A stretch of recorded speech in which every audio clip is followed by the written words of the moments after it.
Jesus Christ, it's already 2026. Well, that sucks. It feels like just yesterday I was getting ready for Superman and Fantastic Four, and now we're in a year that feels like it should only be in sci-fi novels. But hey, at least it looks like we're gonna have another stacked year for the superhero genre. 2025 was an important year for rebuilding faith at Marvel and establishing trust at DC, but 2026 is when they put their money where their mouth is. Marvel is swinging in with 2 hits guaranteed to print money, along with some incredibly exciting shows, while the DCU properly kicks off with our first projects not made by James Gunn. This year is about continued success, and I have a lot of hopes for what's in store. So I figured I would go through every single superhero project set to release this year and rank them in terms of what I'm most excited for, and pray that none of them get delayed because this video would age like milk. Kicking things off at number 14 is Spider-Noir. And if you remember that this show was happening because Sony clearly forgot, they dropped a 30-second teaser and a poster and said, "Have a nice day." And the craziest thing is, this actually looks good. I know that might be shocking to hear me say considering I put this at the bottom of the list, but I gotta call it how I see it. Everything we've seen from this series looks really good. Anything Nick Cage does is always worth the watch. Even in the biggest dumpster fires, he is an incredibly entertaining actor. Then there's the fact that Lord and Miller are the executive producers of this series, which is a great sign for quality. Considering the miracles they worked producing the Spider-Verse films, I have no doubt that they made this for an inspired reason. It's even a beautifully stylized series that has fully committed to the noir aesthetic, and that costume, oh my god, that costume is picture perfect. Even down to those big round eyes which light up. Like, come on, that's so cool. But here's the thing. This is Sony doing live-action Spider-Man. No matter how good the marketing looks, I cannot trust them. I have been burned far too many times, and I'm not ready to get my heart broken again.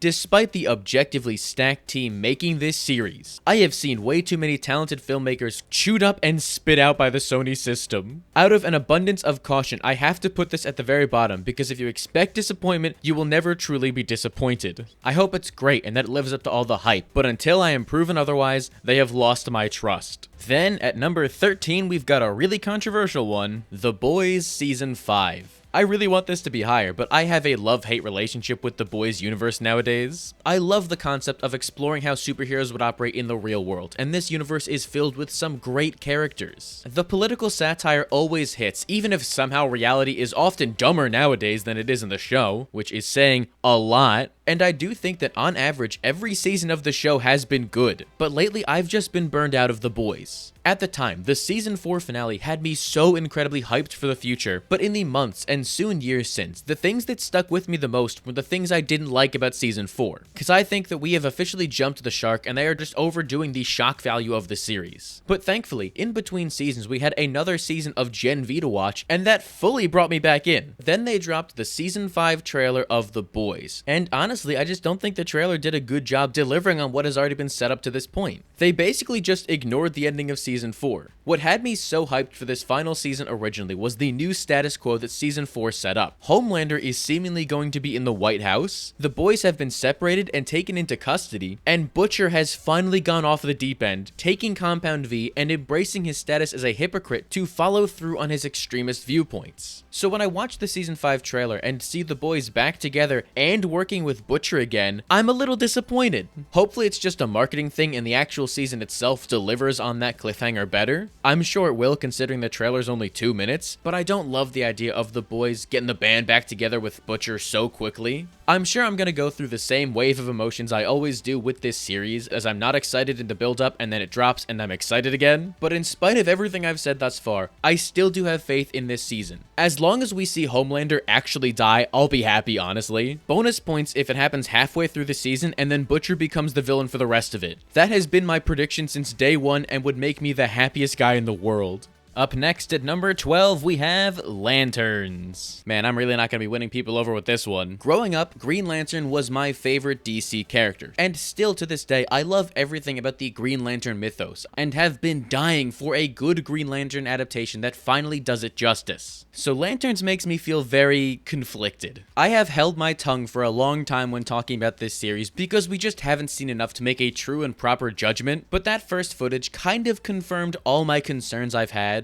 I know it is a very, very short teaser, so I'm not trying to hold it against the series too much, but you only have one chance to make a first impression. For my taste, this is way too grounded of a series for a character like Green Lantern. They are supposed to be space cops inhabiting this bright cosmic world of color. And then here we are with Lanterns, a series that they cannot stop telling us is heavily inspired by True Detective. I can definitely see the potential in that, and I take solace in the fact that at least Sinestro will seemingly be the villain of this series. But the entire aesthetic this show is going for just doesn't give me the Green Lantern I've always wanted. Especially when it comes to the visuals, because they just didn't wow me. I guess I see why they took the green out of the title and just called it Lanterns. Before you hurt me, that's a joke. I know it's so they can showcase multiple colors of the lantern spectrum. That being said, it's not all doom and gloom. I do really love the character dynamics this show gives us a brief tease of. Having Hal drive John off a cliff to force him to learn to fly is so very Hal Jordan of him. This series is going to be make or break based on that dynamic, and it seems like they are doing a great job bringing that to life. I don't want you to think that I'm not excited for this show, because it is quite the opposite. The mere fact that we're finally going to see Green Lantern in live action again is going to make my, whenever season this show drops, there's no release date yet. And the fact that we're going to see Hal Jordan, Jon Stewart, and Guy Gardner share a frame with each other is going to be insanely surreal. I just haven't been the biggest fan of the very small amount of marketing we've seen from this series thus far. So I think that at the end of the day, I just need to accept this series for what it is rather than what it could be. Honestly, all that being said, if Chip is in this series, I will take back every negative thing I said and blindly praise this show. You do not understand how bad I need to see Chip in live action. Coming in at number 11, we have Your Friendly Neighborhood Spider-Man Season 2. I really enjoyed the first season of this show. It was a breath of fresh air when it comes to Spider-Man storytelling, as they managed to perfectly blend the worlds of the MCU with the story from the comics. The result was practically a what-if scenario showing us what Marvel would have done had they had the rights to Spider-Man from the beginning, and it created a really interesting circumstance of events that we haven't really seen anywhere else in Spider-Man stories. They took a lot of bold creative risks, and I think they all paid off, as Season 1 ended with a brand new status quo when Peter broke away from Norman and decided to become the friendly neighborhood Spider-Man he was destined to be. Now heading into Season 2, we don't know much, but what we do know is very interesting. For starters, they said that Season 2 is going to be even more tragic, which is exactly what I want to hear when it comes to a Spider-Man story. If I don't see tears, I won't be satisfied. Thankfully, I can at least count on the fact that we will be seeing more Daredevil this season, which warms my heart. Oh my god, after all these years of finally waiting to see Daredevil and Spider-Man team up again, we are finally getting it in this season. They've also teased that Venom is going to appear this season, which makes sense considering how heavily the symbiotes played into the previous season, but I really have no clue how they're gonna make that work here. If it were up to me, they would do the Mac Gargan Venom, which I think is a great way to follow up on his defeat at the end of Season 1, by giving him this upgrade and letting us see this completely unhinged version of Venom. By far though, the most interesting thing we know about this season is that they're introducing Gwen Stacy, and she's going to become, I guess, what is it, Ghost Spider? Or Spider-Gwen sometimes, but it should just be Spider-Woman? She's gonna have a Spider-Man costume, that's all that matters. Now, I'm not the biggest fan of introducing another Spider character, especially this early into Peter's superheroing career, but I do see the narrative potential. The idea of Norman recruiting Gwen to replace Peter and inadvertently getting her killed in the process would be such a juicy idea to see them execute, and would absolutely live up to the fact that this season is going to be even more tragic than before.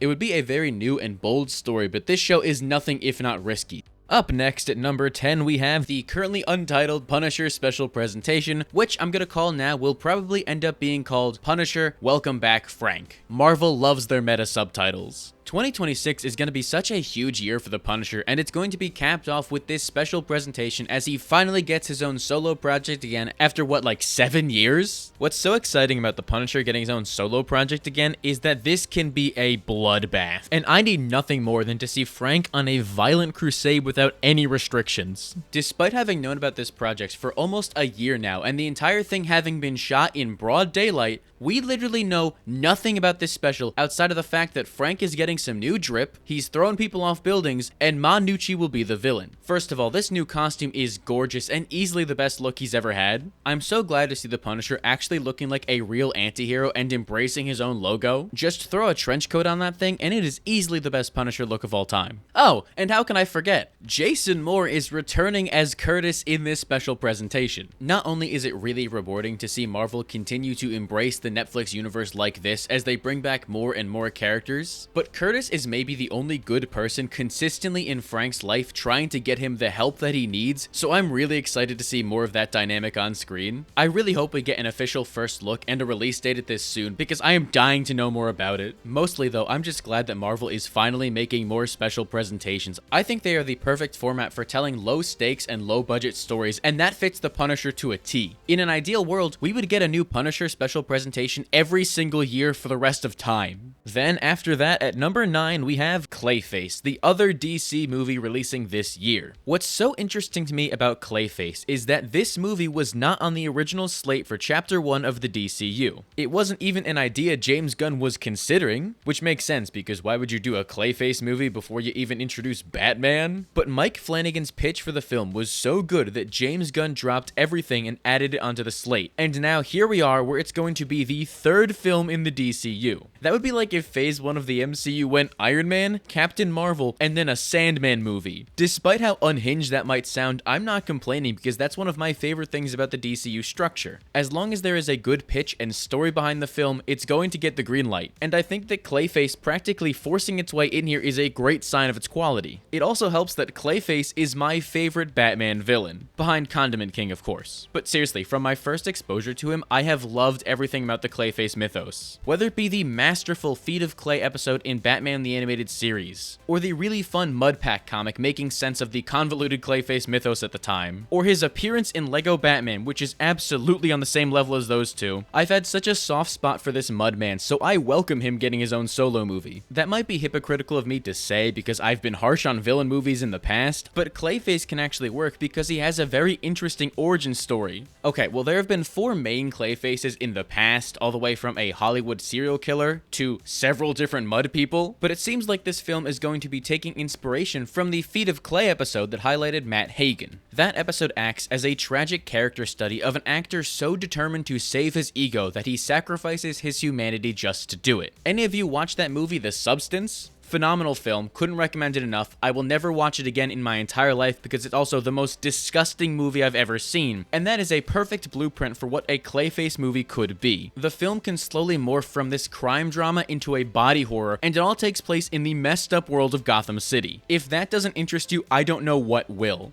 Then at number 8 we have Vision Quest, the third and final series in what's turned out to be a WandaVision trilogy. Vision Quest is so fascinating to me because we know so little about it, but what we do know has the potential to be one of the most compelling superhero shows of all time. This is a long time coming. Since 2015, the Vision has been a cornerstone of the MCU, yet he's mostly been treated as a plot device rather than a character in his own right. WandaVision finally broke down that barrier and let us see a new kind of Vision that I am really interested in further exploring more of in his own series. The idea of an android being given the memories of his past life but having no connection to them because he lacks empathy and emotion, then having to discover what it means to be human? I mean, it writes itself. That sounds like a banger idea for a series. That's not even getting into how happy this show is going to make the Young Avengers fan inside of me as Rory Malika plays Tommy Shepard, the Vision's son. Genuinely so excited about that because Tommy barely gets the spotlight in any medium, so it's really nice to see him getting a starring role in this as one of the only human characters. But what makes this series most exciting is that it's going to feature the return of a character people have been waiting to see again for over a decade, that being Raza from Iron Man. Everybody thought he died, but not me. I always thought he would come back and have been praying for this day, and now it is finally here. Also, Ultron's back.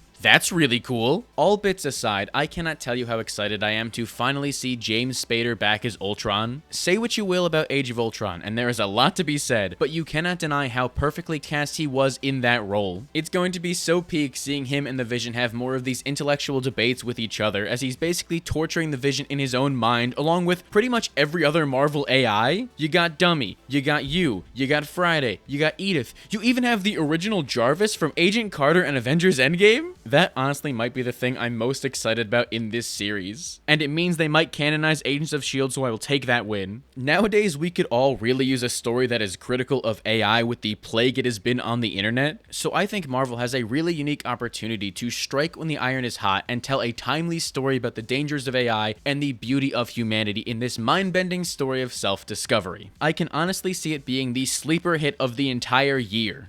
Next, at number 7, we have Season 4 of Invincible. I was kind of expecting the title card to hit. Okay, moving on then. The only reason that Season 4 is coming in at the halfway point of this video is that I have no idea what to expect. I'm sure it would be much higher if I read the source material, but I have made it my life's mission to avoid as many spoilers as possible because I love going into this show blind. I'm free from the burden of expectation and just get to experience the insane things they throw at me every single episode. It was especially great because I think that Season 3 was by far my favorite season of Invincible. Sorry, it feels so wrong that the title card bit isn't happening. But regardless of that, I think that Mark was by far at his most interesting with the no-kill rule. Characters like Rexplode and Adam Eve were the goats of the season. The Invincible War story was a great utilization of the multiverse, and then of course the Conquest fight in the finale was incredible. When it comes to Season 4 though, the only thing I know is that it's going to be good. The Season 3 finale ended with a cliffhanger teasing a Damien Darkblood focused story, which I do know wasn't in the comics, so I think it's funny that we're all going in blind there. But then the porn trailer the porn animator, the trailer done by the porn animator, that dropped and gave us our first clue at what we can expect in this upcoming season, and that's basically where my expertise ends. I know that there's a Thrag on the way and he's going to be voiced by Lee Pace. That sounds fun. He looks like a nice, respectful guy. I'm sure he's going to be a great friend to Mark, who also has new robot arms and a robot leg in this next season, and that's cool. But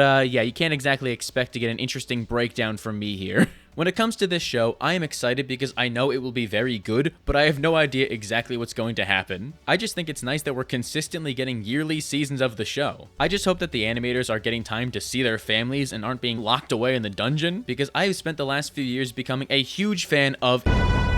Thank you! Oh my god! It was so uncomfortable without the bit happening. Up next at number 6, we have Wonder Man, the first project to release this year as it drops exactly 24 days from time of this video's release. When this series was originally announced several lifetimes ago, the diehard West Coast Avengers fan in me was interested, but I was not expecting to be this excited for the show to the point where it is so high on this list. I have loved literally every single thing I have seen from this show. Okay, well not maybe everything, I don't love that AI art they did, but the actual narrative and concept for this show has me hooked already. A Hollywood satire set in a world full of superheroes that tackles themes of superhero fatigue has so much potential to be a great comedy series. The idea of making a show dedicated to telling a story about why people are so passionate about superhero projects is really heartwarming to me, but I love how different it looks and feels from everything else in the MCU. Overall, the entire marketing campaign for this show has been fantastic. I love how they're leaning into the meta aspect of the series by giving us real-life interviews as Yaya is being questioned in character as Simon Williams, or parody interviews that take place in-universe and make fun of the overwhelming media junket actors are put through, to creating phone lines and plastering it all around Los Angeles, to my favorite thing thus far, a behind-the-scenes featurette that also acts as an in-universe featurette promoting the fictional Wonder Man movie in the real Wonder Man show. You can clearly tell that the marketing team is having fun promoting this, and I think it does a great job reflecting the irreverent tone of the series. It also helps that Destin Daniel Cretton, the director of Shang-Chi and the upcoming Spider-Man Brand New Day, is the executive producer of this series. Genuinely one of my all-time favorite directors, obligatory short-term 12 plug, who turns everything he touches to gold. I trust him with my life at this point. He has never let me down, and I don't see that changing with Wonder Man. Yahya Abdul-Mateen II is inspired casting who seems to be doing a great job embodying Simon Williams from the comics, all while reinventing him for the MCU as this actor obsessed with the role of Wonder Man. I can't wait to see more of this show, and I'm so glad we're not gonna have to wait longer to see it, because I really think this is going to be special. Especially when it makes that tonal shift and blindsides everybody with the horrors. Oh my god, I'm gonna eat that up. Alright, here we go. Here's a big one. At number 5, we have Avengers Doomsday. Yeah, I know. It's weird for an Avengers movie to only be at 5 on this list. But my hype levels for Doomsday is a constant, it's so over, we're so back chart, I swear. With every new thing I get excited about, there's another thing that concerns me for this film. I love the idea of an Avengers, New Avengers conflict as they both try to fill that vacuum of heroism in two very different ways, as one is funded by the government and the other is an independent team. But then Steve Rogers' return is announced for the film, and that makes me very worried they're gonna lean way too heavily into nostalgia. But the Fox X-Men are also returning, and I'm weak to that kind of nostalgia and think you can tell an interesting story about their Earth having an incursion with the MCU 616. It also helps that the X-Men's Doomsday trailer just got leaked as I'm recording this, and I cannot believe how insane it looks. But there's also so many characters not announced for this movie as of right now that should be in the film, like Captain Marvel and Monica Rambeau. Seriously, how are you potentially going to do this X-Men incursion storyline and not include Carol and Monica when that was the inciting incident for the whole thing? But we also have the Fantastic Four finally joining the MCU as they interact with all these characters, and we finally get to see the crossover I've always dreamed of. But their Doctor Doom is going to be played by Robert Downey Jr., by far the biggest thing holding me back from being able to truly get excited for this movie. I've already made it very clear why I don't think Robert Downey Jr. playing Doctor Doom is a good move in the slightest, considering that it feels incredibly desperate and is doing a huge disservice to Doctor Doom's character as they ignore his Romani heritage, which is intrinsical to his origin, but forever link him to Tony Stark. I'm sorry, but I can't get over the fact that all my problems with this movie would go away if they just let RDJ play superior Iron Man. It's much more interesting, it fits the multiverse saga, you still get that drama of having an evil person with Tony Stark's face, and it doesn't step on decades of Doctor Doom storytelling. It's undeniable that Downey is going to give a great performance as Doctor Doom. He's one of our best working actors. But a great performance doesn't change the fact that he is a fundamental miscast on every single level, especially with the Stark story they're going to be telling in the film. That being said, in spite of all the things working against this movie, I'm still helplessly excited for it. It has been 7 long, agonizing years since our last Avengers movie. That's exciting in and of itself. For as much as I will defend the MCU, the fact that we haven't had any Avengers movies has left a massive hole in the universe, so it's nice that we're finally going to fill that with a crossover story that ties everything together. Then there's the potential of Sam Wilson in a leading role for this film. While Chris Evans being in the movie does concern me, the Russo brothers have shown in the past that they clearly care about Sam Wilson, and I am just praying at this point that Evans' inclusion is only there to prop up Sam's Captain America. This is his first chance to lead the Avengers in an Avengers movie. I'm sorry, but that idea makes me very happy, and I really want this movie to do him justice. God knows we need it now more than ever. On top of that though, there's also the fact that Ghost is an Avenger now, and is going to be in the biggest Avengers movie of all time as an Avenger. No matter how many times I say that, it does not feel real that this minor character I've become a huge fan of is now an Avenger. Just that idea alone will have me there day one.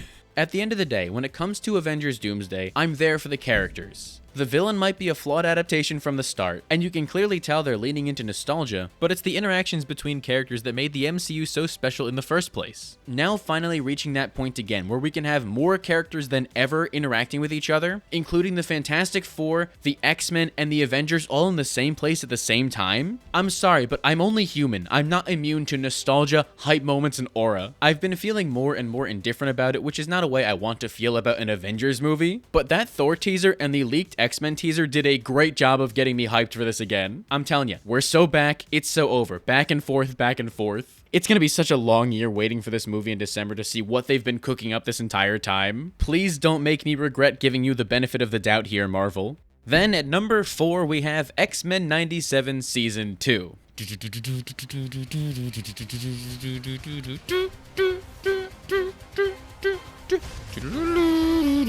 Sorry, I can't wait to hear that theme again. That's probably the most I can do without getting copyright strike to hell. The first season of X-Men 97 is the single best X-Men adaptation of all time. It is the X-Men adaptation. Not only is it a great continuation of what came before, but it somehow did it better. This series is beautifully animated, really well written, and has top-tier voice talent bringing the entire show to life and portraying the X-Men in the way I have always dreamed of. We've had good X-Men adaptations in the past, but none that have captured the spirit of the comics quite like this. So heading into Season 2, my expectations are through the roof, and I have no doubt that they are going to deliver on that. After the multiple cliffhangers that ended Season 1, I am so excited to see the places this series goes. For starters, I love the idea of the X-Men being stranded throughout time and trying to find their way back. Not only is it just a generally interesting idea that gives us more variety in setting and character interactions, but it also forces the series to continue to break from that original formula and introduce a whole new team of X-Men to help rescue our main cast. Obviously, Bishop and Forge seem to be leading the charge, but I would also love to see characters like Iceman, Colossus, and Kitty Pryde enter the fray. Trust me, they're gonna need all the help they can get going up against Apocalypse.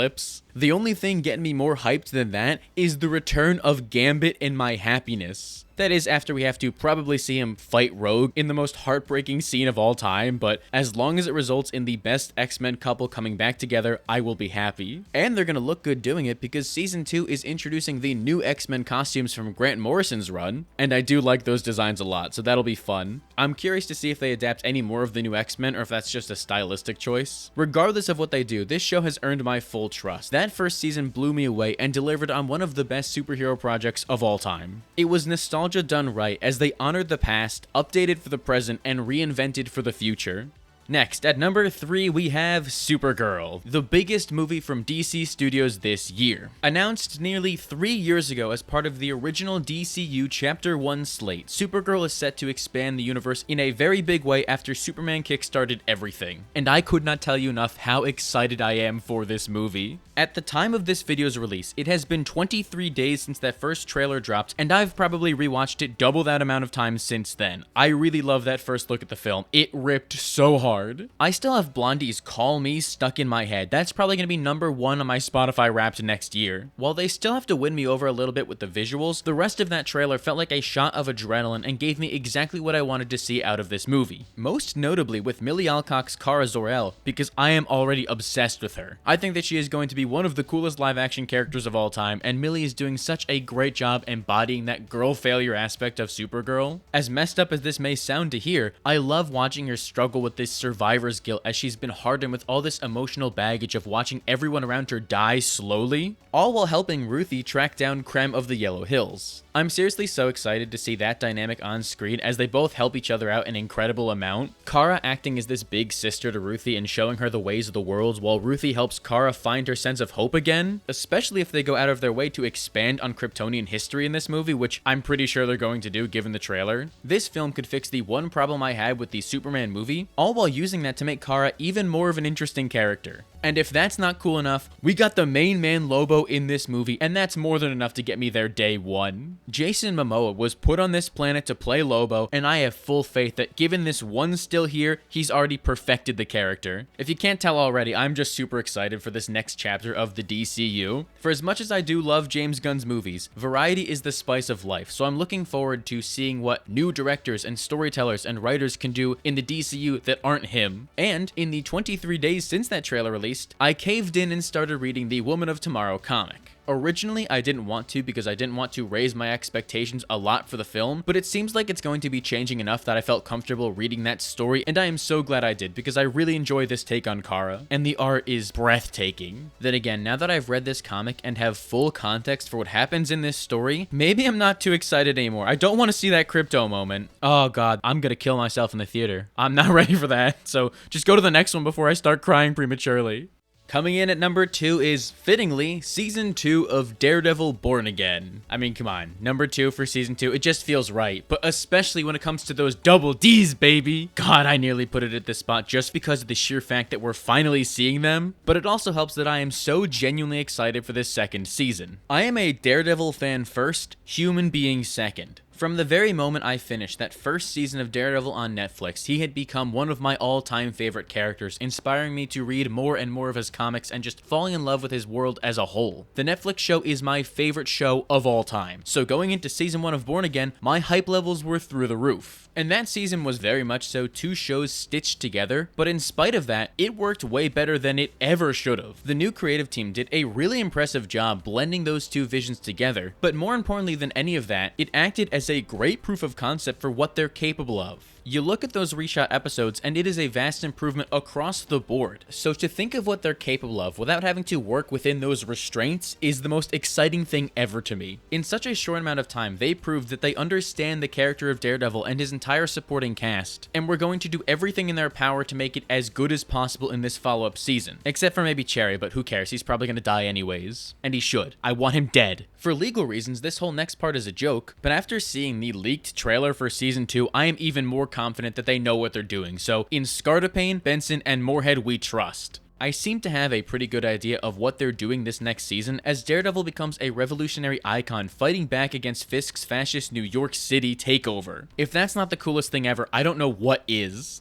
I love the idea of putting Matt in the corner like this, as he's actively being hunted down by the law, but in doing so, Fisk inadvertently turns Daredevil into a symbol, and there is nothing more powerful than that. It's gonna go so crazy watching all that play out, even more so considering that Karen Page is back full-time this season. No more of that only appearing in 2 episodes nonsense. She's here to stay, and we are all the better off for it. It seems like her and Matt are going to be rekindling that romance together, which is gonna be very sweet, and very on brand for that man-whore Matt Murdock. It's been like, what, a week since he broke up with Heather? I mean, I can't blame him, but still. And then, of course, the icing on the cake, I can't believe it's taken me this long to mention that Jessica Jones is finally coming back to us here. Almost 7 years since the last time we saw her at the end of season 3, and now we are being blessed with Kristen Ritter's iconic and perfect take on Jessica Jones. I'm gonna have the biggest smile on my face seeing her interact with Matt and bullying him for his costume again. And, you know, maybe, if we're lucky, this could be the start of a whole Defenders reunion as Matt assembles this army to take down the Kingpin, but I'm gonna try and manage my expectations there, even if I so desperately want to see Luke Cage and Iron Fist again. And of course, the most important thing happening in Born Again Season 2 is that Foggy will be alive. I'm not flinching, you can't change my mind. They made Red Hook way too big of a deal to not bring him back. Foggy Nelson will rise again, or so help me God, I will make sure everyone in that writer's room never sleeps again. But yeah, threats aside, really looking forward to this. It has the potential to be one of the best seasons of MCU TV ever. And then finally, coming in at number 1 as my most anticipated superhero project of 2026, it's Spider-Man Brand New Day, as if it would be anything else. It was always going to take the top spot, but after that leaked trailer, good God, man, I wish I could put this higher than number 1. Yeah, I'm not even going to do the legal bit here. We all saw the leaked trailer, right? I have to be careful how I talk about this because I already see a red dot on my forehead, but that trailer, oh boy, that trailer was incredible, wasn't it? I can't show any of this, and they refuse to release it online, so you're just gonna have to take my word for it, but director Destin Daniel Cretton is cooking on levels we haven't seen in decades with Spider-Man. My goat continues not to miss. Have I mentioned Short Term 12 yet? Go watch it. You can clearly tell that he is a creative pitch for this movie, and he's making sure that Spider-Man looks as cool as possible doing it in what I think is the single best comic book movie suit of all time, but also the fact that this movie is bringing back practical web swinging. It is such an inspiring level of attention to details that is going to go a long way to really show all the love and care put into making this movie stand out, because when there's been as many Spider-Man movies as there have been, you gotta get creative not to get lost in the shuffle. What I think I love most of all at this point though is the fact that we know both nothing and everything about this movie. It feels like every single day we are hit with a new rumor of who could be in this movie, or what stories they're adapting. Yet when it comes to the movie itself, they have done a great job of keeping things under wrap. It's really nice to not know things going into a movie again, but the things we do know get me so incredibly hyped for this film. Obviously, the inclusion of Jon Bernthal's Punisher is going to be an incredible thing to work with as we see him and Spider-Man on screen together for the first time ever. Very fitting considering that the Punisher made his debut in a Spider-Man comic, but I already know they're going to have an incredible dynamic. Peter is not like Matt. He is not going to take Frank's crap, and he will humble him so fast. That right there would have been enough to sell the movie. But then you go and throw the Hulk in there? That's surreal that we're going to see the Punisher, the Hulk, and Spider-Man share a frame. If you told me that was happening 7 years ago, I would have taken you to the nearest hospital to get your head checked. We also have Tombstone confirmed for this movie, which is one of the best things we've heard because it confirms to me that this is going to be a street-level Spider-Man story, which is exactly the direction they should be taking him post No Way Home. No disrespect to Tombstone though, the villain I'm most excited to see in this movie is without a doubt Michael Mando returning as the Scorpion. This is nearly a decade in the making. They set him up in that Homecoming post-credit scene, and now we are finally going to have the payoff to that, and it is going to be beautiful, especially considering that it looks like there's going to be a big prison break sequence, and there's nothing more Spider-Man than that. I just really hope they give him the big green costume with the tail and everything. You've got Michael Mando playing the Scorpion, Marvel. Do not let this opportunity slip between your fingers. And that's not even getting into the fact that Sadie Sink is playing this mystery character who is rumored to be a villain in the film. Trying to figure out who she's playing is a mystery in and of itself that could take up an entire video, but I really hope we don't find out until the movie itself because I cannot stress enough how much I love the uncertainty surrounding this film. It's been 4 very, very, very, very long years since the last Spider-Man film. The only person suffering more than us waiting that long has been Peter Parker, as his mental state is in shambles. He has spent those last 4 years closing himself off emotionally, not developing any attachments, as Peter Parker is no more and Spider-Man lives on. There is endless potential for a really juicy story here, diving into that version of Peter, as he is so broken from the sacrifices he's had to make and doesn't trust anyone anymore, now being thrust into a situation where he has to work alongside the Punisher and the Hulk. I have a very strong feeling that this movie is going to be centered around the idea of rage, as Peter is stuck between two characters who handle that very differently. Frank basically uses killing as a drug to stop him from feeling that rage, while Banner has gotten to this point in his life where he's actually been able to control it in a healthy way, which I'm sure won't last, but at least for now he can give Peter some advice. It really seems like we're on the verge of getting the Spider-Man movie of my dreams here. The stars have aligned to give us something new and exciting for Spider-Man, which is all you could really want at the end of the day. But man, I keep coming back to that leaked trailer because it hits so hard. I'm gonna be insufferable when we finally get to see that in HD. And that's everything? I didn't miss any movies or shows. All 14 of them accounted for, and that's not even getting into video games, because there are so many bangers ahead of us. If you'll just allow me a few honorable mentions. You've already made it this far into the video, so you might as well. Lego Batman Legacy of the Dark Knight is going to slap. Whoever decided to make a new Lego Batman game that's inspired by every movie and the Arkham games deserves a kiss on the mouth. This is going to fix me as a person and help me relive my childhood. Then there's Marvel 1943 Rise of Hydra, a game that looks genuinely groundbreaking, but is also currently caught in limbo after getting delayed. A new Captain America game appeals directly to me, so I am praying it still releases. I cannot take another superhero game getting canceled. I will do something dangerous if we lose this one too. At least we have Wolverine finally releasing at the end of the year. One of my most anticipated games of all time, and it looks better than I ever could have hoped for. The first Insomniac Spider-Man game is my all-time favorite. They truly do not miss, so I am insanely excited to see what they do with Wolverine. Fair warning though, I just might not make a new video ever again once it releases because I'm going to be that committed to replaying it endlessly. Alright, now that is everything, right? Whew, God, what a stacked year ahead of us. There isn't a single project I'm uninterested in, with endless potential for every single one of them, including Spider-Noir, even if I really can't trust Sony. After a very successful 2025, I truly believe we are entering a new boom period for the superhero genre. Marvel and DC are putting their best foot forward as they look to establish a foundation for the next decade of stories to build on. If last year was about rebuilding confidence, then this year is about continued trust. I see a very bright future ahead of us and cannot wait to see how it all goes over the coming months. We need to enjoy this while it lasts because it will be over before you know it. Every second faster than the last as our individual hourglass bring us closer to the end, and there's nothing we can do to stop it. Time moves forward, dragging us along with it as an unwilling hostage, barreling towards our own end, dreading that final destination, only to arrive when we least expect it, unable to prepare or accept what this meaningless existence amounted to and confront those precious minutes wasted. Time we will never get back or appreciate enough. I mean, that Spider-Man movie looks great, right? You know what? Why don't you just let me know down below what project you're most looking forward to this year? I would genuinely love to hear what everyone has to say and continue the conversation down below. And while you're at it, make sure to give this video a like and subscribe so you don't miss the next one. If you don't do it, I will personally make sure you run out of time sooner than expected. I'll kill you. I'm just gonna kill you, okay?